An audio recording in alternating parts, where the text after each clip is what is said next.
Good morning, everyone. Welcome back. If this is your first time, thank you for joining us. And if not, thanks for coming back.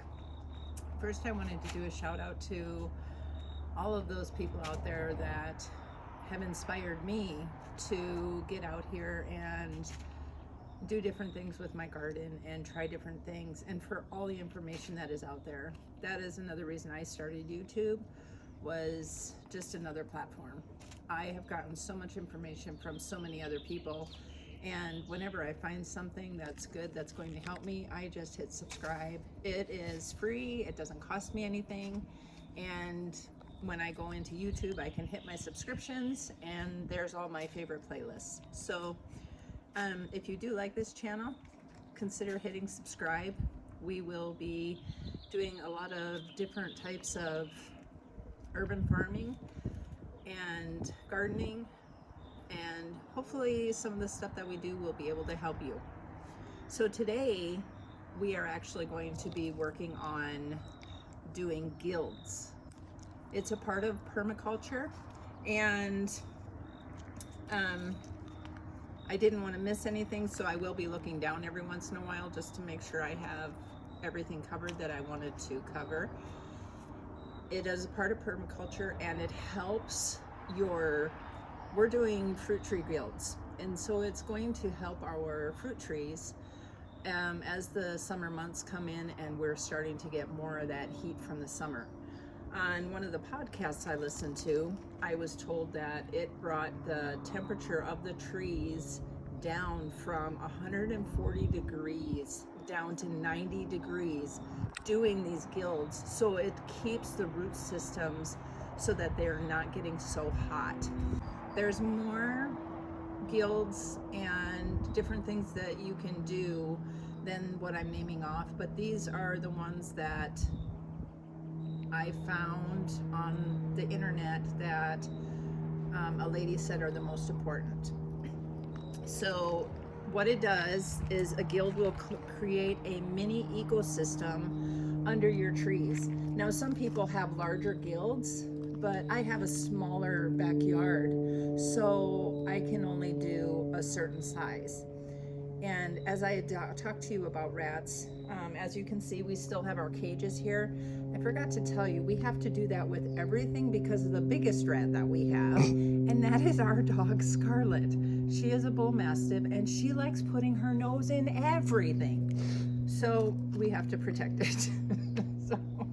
so as you can see, one of the first things is suppressors. So suppressors will keep the weeds and things that you don't want coming up through your soil suppressed. What we did is we put down a thick layer of mulch under our trees, and that helps suppress some of the weeds. Some people put down cardboard to, if they have grass, to kill the weeds first, and then they put their dirt on top of the cardboard, and it's basically like lasagna layering when you're trying to do that. We haven't had much problem with a lot of weeds, and we don't have grass, we have gravel, so we're using the mulch for our suppressor. Now for attractors, obviously that is your pollinators. We see a lot of butterflies and bees and hummingbirds, and I can't remember the name of this one. It kind of looks like a hummingbird. It's got the beak of a hummingbird, but it's a moth. It's absolutely beautiful. Very, very distinct. But anyway, they're pollinating all over the place. So anyway, to bring them in, of course, you have when these guys are flowering, you have those. And down here we planted some strawberry plants, and you can see there's not a lot of them on there right now, but there's little flowers in there. So that'll bring in the pollinators. And then we have the repellers. So over here, I have, in this one, nasturtium. Now, nasturtiums are very good in your garden, anywhere, for attracting like aphids and different types of bugs. It brings in the good bugs too. Nasturtium is just a very good flowering plant to have in your garden, wherever you can put it. I am going to show you a bigger nasturtium that we have when we're done with this, because these are just babies. I started these from seed inside, and I just transplanted them last weekend. So they're taking off pretty well. Oh, we have down two here. of them. Yeah, right there and over there.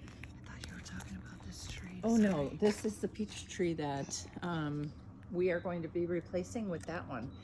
Now that one, we just got that yesterday. It's called a red baron.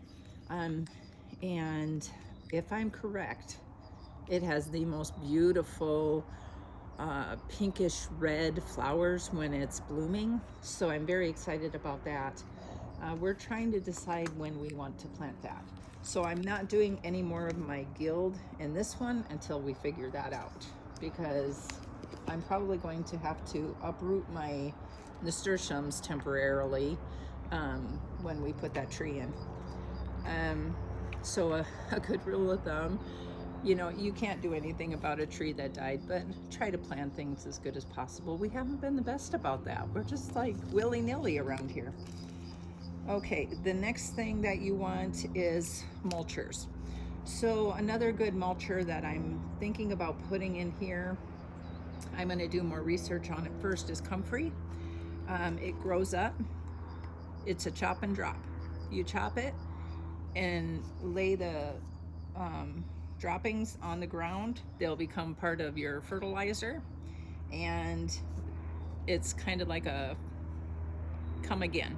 It'll start growing again, and you can chop and drop again. So that helps with your mulching. And then your fixers is the next one. And comfrey is also good for that because it has a deep root system. So you want something that has a deeper root system that is going to get deeper than the roots of the tree, and it's going to pull up those minerals up to where the roots of the tree can actually absorb those minerals and take them in. So your fixers are really good for doing that. I'm going to read up more on more fixers, but I know that comfrey is one of them. Clover is another one. It has a deeper root system also. Another one of your fixers is anything that's in the legume family, because your legumes are going to bring nitrogen in. Any type of beans, peas, let's see, I'm going to do cowpeas. So right here, we are going to plant some cowpeas. But like I said, I don't want to plant them just yet till we know what we're doing here. But it is going to be a great ground cover, and it's going to bring that nitrogen to the soil. Okay, and another one that we're going to be doing is chives. And chives, you could probably put in the suppressor family or the repeller, because it gives off a certain fragrance. And I want to see if I have garlic chives too. It'll give off a certain fragrance that's going to deter varmints. They're not going to want to come into this area because they don't like that smell. So those are the main things that I'm going to be working on with my guild. And we'll see how things go in the upcoming months with all of that, with soil temperature and how it's helping to cool down the soil temperature as we are getting into the hotter months. So that's one thing that we're working on today is our guilds. I'm going to have Candace follow me over here.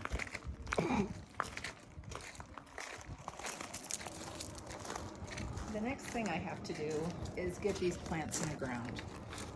Right here are all my transplants of different flowers that we have. We have some Titan sunflowers. We have the chocolate sunflowers. The chocolates will give off more than one head.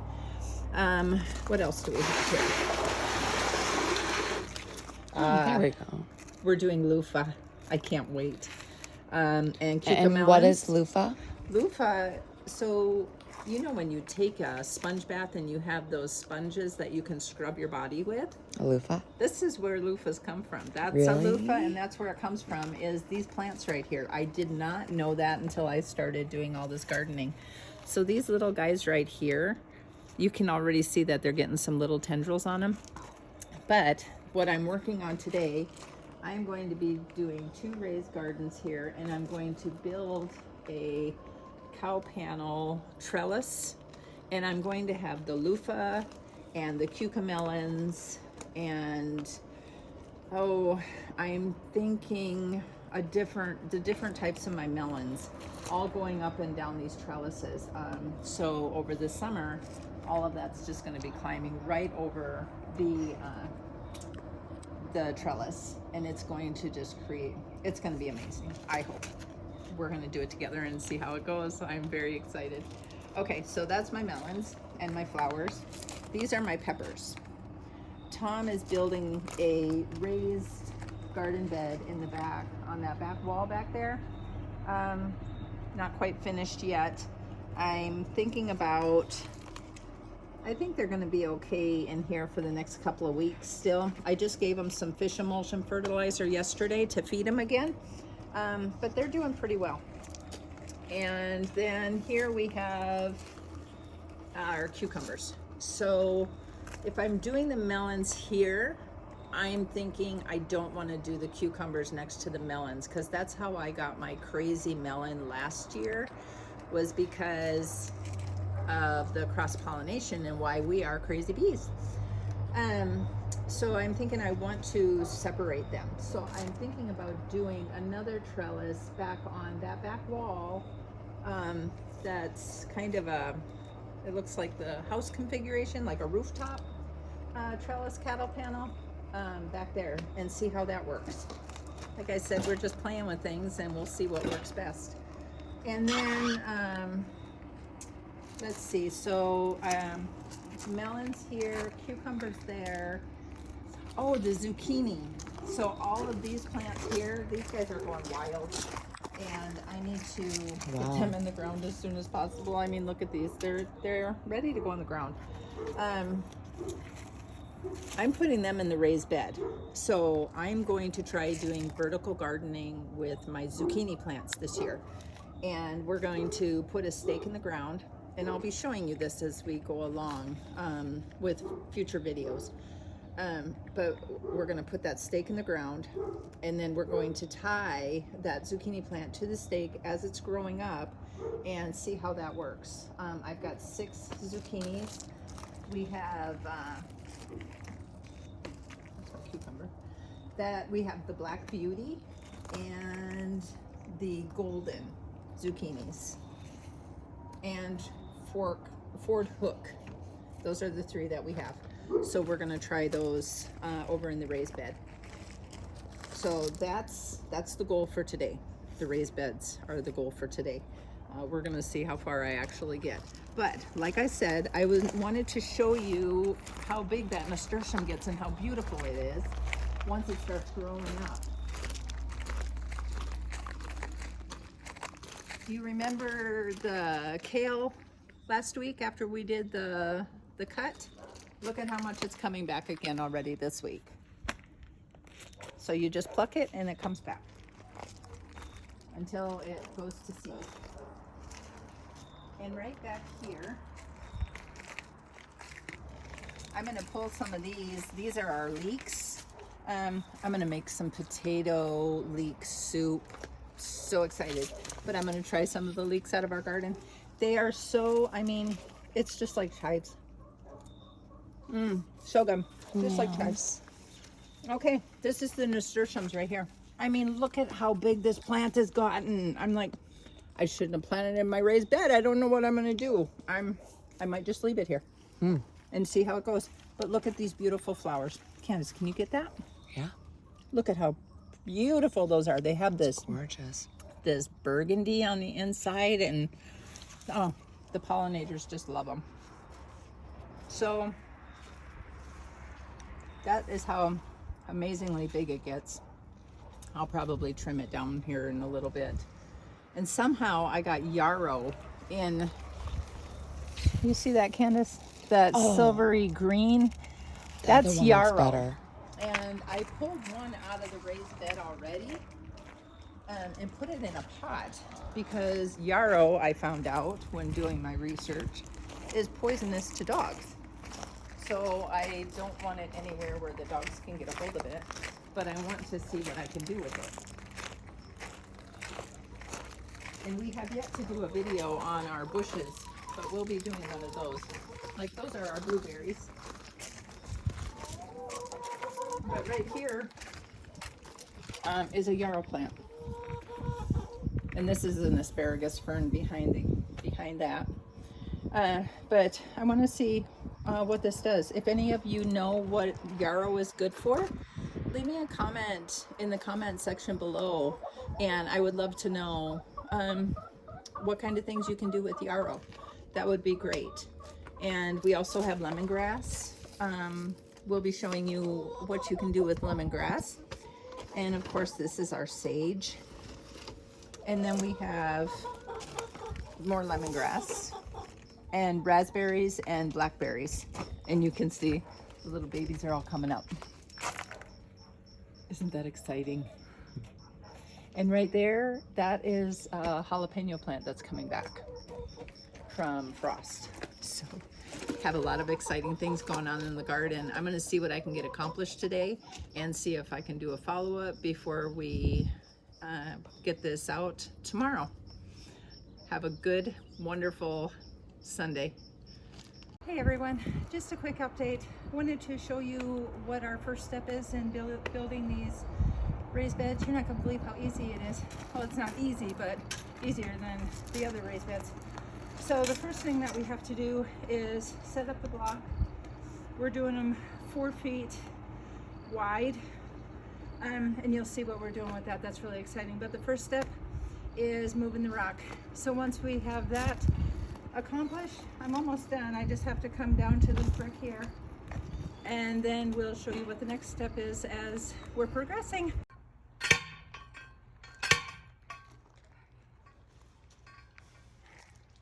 Hi everybody. So this is how far we've gotten so far today. I'm so excited. I don't know if you got a glimpse of what we have going on here. Candace showed. This is our trellis going up here. And then I did decide that I am going to do some layering. So I'll be showing you that on next week's video, because obviously we're not going to get it all done today and get this out tomorrow. So we're going to put up the rest of our cattle panels today. We got 2 more to go up. We have 1 more T-post to drive in. And then I will explain to you how I did the layering of the raised beds. I'll have Candace tape that for me for next week, so you can see how that was done. So we started here putting in these blocks. So first I moved all of that rock that I showed you, and then we put in these blocks. I mean, these are the coolest thing ever. So then you cut your wood to size. We went 2.5 feet wide, and then this is 7.5 feet tall, so that if you can imagine, the vines are going to be growing up, and then the fruit is just going to be dropping through here. It's just going to be beautiful. The Luffa. Oh yeah, and we're doing Luffa. The Luffa will be dropping through here too. And the cucamelons and the Kajari melons and whatever else I can think of to have fun with. So we got all of this done. We got 1 more T-post to put in, and then we're gonna start having fun planting next week when I see you again. Have a wonderful, wonderful week, and thank you so much for spending time with me and some time in our garden. And I hope we gave you some value today, and if we did, please hit subscribe, because we'd love to see you again. Take care.